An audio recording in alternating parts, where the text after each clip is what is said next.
O Livro dos Médiuns, capítulo 6, manifestações visuais. Perguntas sobre as aparições. Ensaio teórico sobre as aparições. Espíritos glóbulos. Teoria da alucinação. De todas as manifestações espíritas, as mais interessantes são, sem contradita, aquelas pelas quais os espíritos podem se tornar visíveis. Ver-se-á, pela explicação deste fenômeno, que ele não é mais sobrenatural do que os outros. Damos primeiro as respostas que a esse respeito foram dadas pelos espíritos.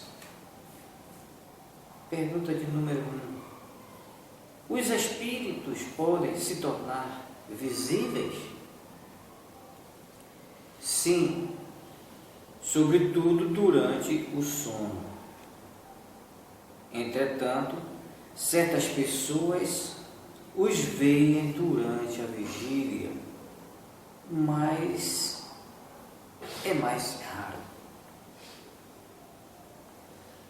Nota: enquanto o corpo repousa, o espírito se desliga dos laços materiais. Ele está mais livre e pode mais facilmente ver os outros espíritos com os quais entra em comunicação. O sonho não é senão a lembrança deste estado. Quando não se lembra de nada, diz-se que ele não sonhou. Mas a alma não deixou de ver e gozar de sua liberdade. Nos ocupamos aqui mais especialmente das aparições no estado de vigília.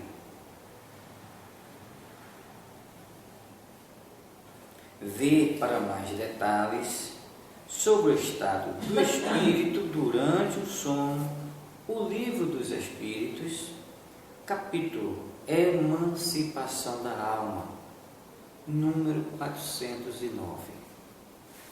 Segunda pergunta.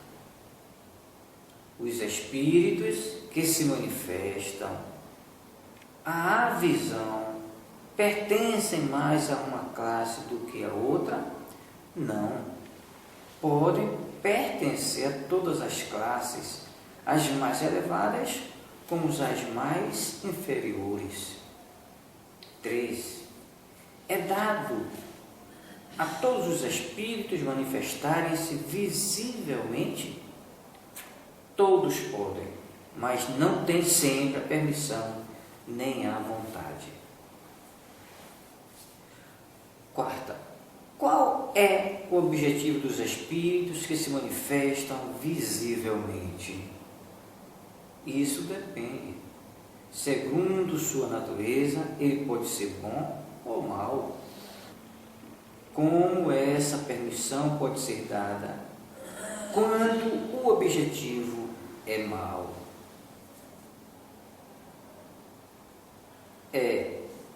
Então, para experimentar aqueles os quais aparecem. A intenção do espírito pode ser má, porém o resultado pode ser bom. Sexta, qual pode ser o objetivo dos espíritos que têm uma intenção má em se fazendo ver? Amedrontar e frequentemente vingar-se. Qual é o objetivo dos espíritos que vêm com uma boa intenção? Consolar as pessoas que os lamentam, provar que existem e que estão perto de vós, dar conselhos e algumas vezes reclamar assistência para eles mesmos. Sétima. Que inconveniente haveria se a possibilidade de ver os espíritos fossem permanente e geral? não seria um meio de tirar as dúvidas dos mais incrédulos? Estando o homem constantemente rodeado de espíritos, sua visão incessante o perturbaria, o torturaria em suas ações e lhe tiraria a iniciativa na maioria dos casos, enquanto que, crendo-se só, age mais livremente. Quanto aos incrédulos, eles têm bastante meio para se convencerem, se quiserem dele se aproveitar. E se não estiverem cegos pelo orgulho, sabeis que existem pessoas que viram e que não creem mais por isso, uma vez que dizem serem ilusões. Não vos inquieteis por estas pessoas. Deus se encarrega delas. Nota: haveria tanto inconveniente em se viver constantemente em presença dos espíritos, como ver o ar que nos rodeia, ou as miríades de animais microscópicos que pululam ao redor de nós e sobre nós. De onde devemos concluir que o que Deus fez é bem feito e que sabe melhor do que nós o que nos convém. Oitava: se a visão dos espíritos é inconveniente, por que é permitida em certos casos? É para dar uma prova de que não morre tudo com o corpo e que a alma conserva a sua individualidade depois da morte. Essa visão passageira basta para dar essa prova e atestar a presença de vossos amigos perto de vós, mas não tem os inconvenientes da permanência. Nona: nos mundos mais elevados que o nosso, a visão dos espíritos é mais frequente. Quanto mais o homem se aproxima da natureza espiritual, mais facilmente entra em relação com os espíritos. É a grosseria do vosso envoltório que torna mais difícil e mais rara a percepção dos seres etéreos. Décima: é racional se amedrontar com a aparição de um espírito? Aquele que reflete deve compreender que um espírito, qualquer que seja, é menos perigoso do que um vivo. Os espíritos, aliás, vão por toda parte e não se tem necessidade de vê-los para saber que se pode tê-los ao vosso lado. O espírito que quisesse causar dano poderia causá-lo sem fazer ver, e mesmo com mais segurança. Não é perigoso porque é espírito, mas pela influência que pode exercer sobre o pensamento, desviando do bem e compelindo ao mal. Nota: as pessoas que têm medo na solidão ou obscuridade raramente têm consciência da causa do seu pavor. Não saberiam dizer de que têm medo, mas seguramente deveriam temer mais de encontrar homens do que espíritos, porque um malfeitor é mais perigoso vivo do que depois de sua morte. Uma dama do nosso conhecimento teve, uma tarde, em seu quarto, uma aparição tão bem caracterizada que acreditou estar na presença de alguém. E seu primeiro movimento foi o de espanto. Estando assegurada de que não havia ninguém, ela disse: Parece que isso não é senão um espírito. Posso dormir tranquilo.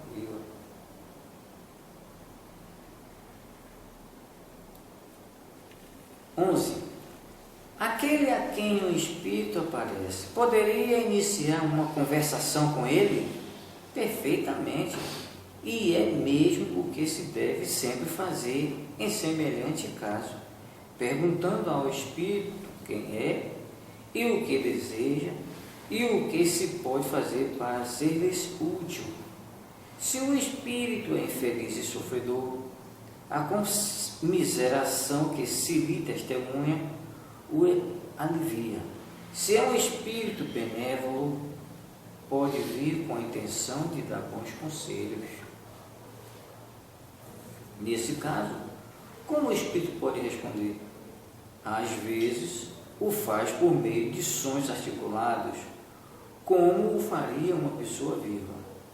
O mais frequentemente, há transmissão de pensamentos. 12. Os espíritos que aparecem com asas, as têm realmente? Ou essas asas não são mais do que uma aparência simbólica? Os espíritos não têm asas. Delas não têm a necessidade, uma vez que podem se transportar por toda parte como espíritos. Aparecem segundo o modo com o qual querem sensibilizar a pessoa a qual se mostram. Uns aparecerão com o traje vulgar, outros envolvidos em roupagens, alguns com asas, como atributo da categoria de espírito que representam. 13. As pessoas que se veem em sonho são sempre aquelas das quais têm o aspecto? São, quase sempre, essas mesmas pessoas que vosso espírito vai encontrar ou que vem vos encontrar. 14. Os espíritos zombeteiros não poderiam tomar a aparência de pessoas que nos são caras para nos induzir ao erro? Não tomam aparências fantásticas senão para se divertirem às vossas custas. Mas há coisas com as quais não lhes é permitido brincar. Questão de número 15. Sendo o pensamento uma espécie de evocação, compreende-se que provoque a presença do espírito. Mas como acontece que frequentemente as pessoas nas quais mais se pensa, que se deseja ardentemente rever, não se apresentam jamais em sonho, enquanto que se veem pessoas indiferentes e às quais não se pensa de nenhum modo.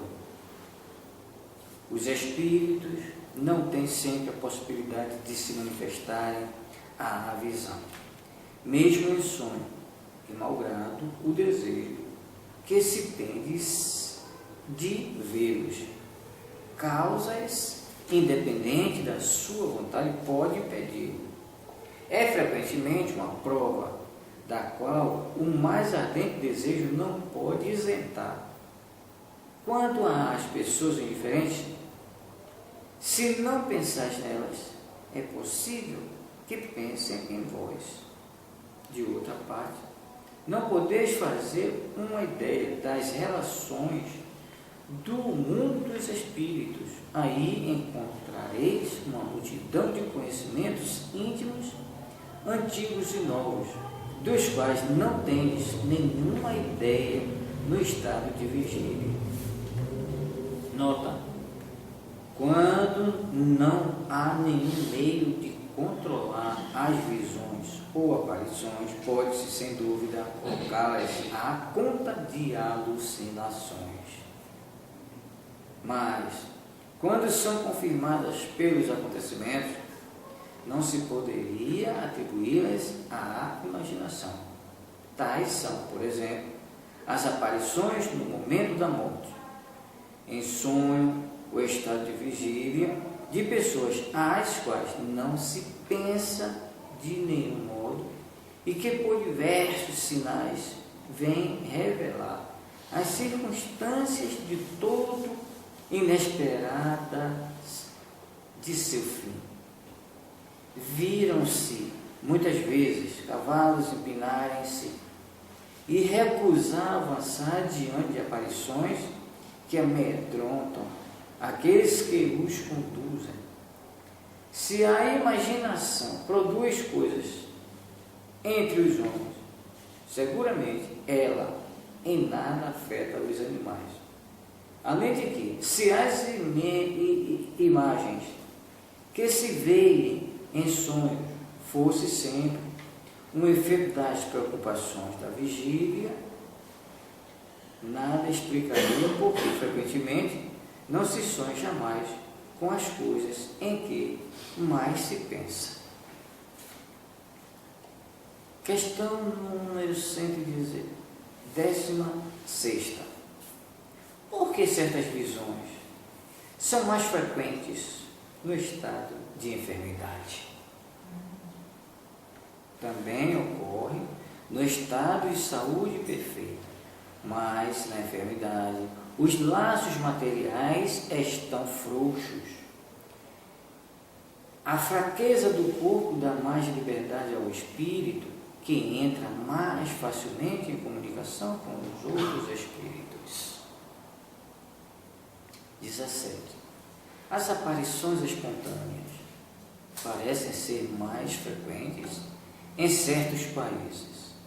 É que certos povos são melhores dotados do que outros para ver esses tipos de manifestações?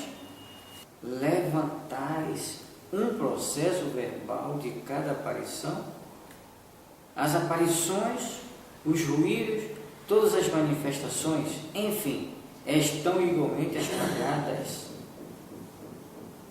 espalhados sobre toda a terra, mas apresentam caracteres distintos segundo os povos nos quais ocorrem. Entre aqueles, por exemplo, nos quais a escrita está pouco disseminada, não há médios escreventes. Entre outros, existem muitíssimos, além de que, o mais frequentemente, há mais ruídos de movimento do que comunicações inteligentes, porque estas são menos preferidas e procuradas. Por que as aparições ocorrem mais à noite? Não seria um efeito do silêncio e da obscuridade sobre a imaginação? É pela mesma razão que vos faz ver durante a noite as estrelas que não vedes em pleno dia. A grande claridade pode apagar uma aparição pouco nítida, mas é raro crer que a noite isso sirva para alguma coisa. Interrogai todos aqueles que já tiveram aparições e vereis que a maioria as tiveram de dia. Nota: os fatos das aparições são muito mais frequentes e mais gerais do que se crê. Mas muitas pessoas não os confessam por medo do ridículo de outros atribuí-los à ilusão. Se parecem mais multiplicados entre certos povos. Isto ocorre porque eles conservam mais cuidadosamente as tradições verdadeiras ou falsas, quase sempre amplificadas pelo atrativo do maravilhoso, ao qual se presta mais ou menos o aspecto das localidades. A credulidade, então, faz ver efeitos sobrenaturais nos fenômenos mais vulgares. O silêncio da solidão,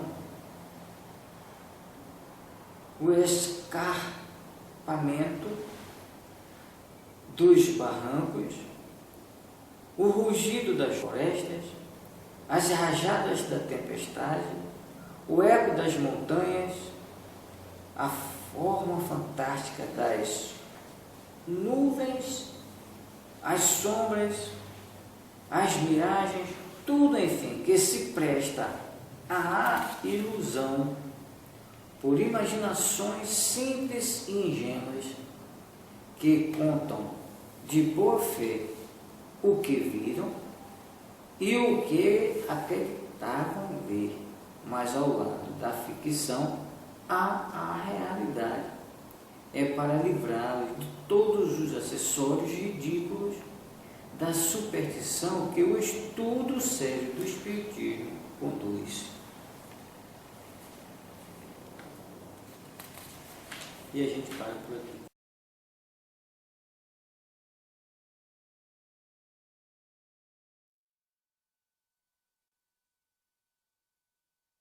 Correção, onde ouvir pululam ao redor de nós, entenda pululam ao redor de nós.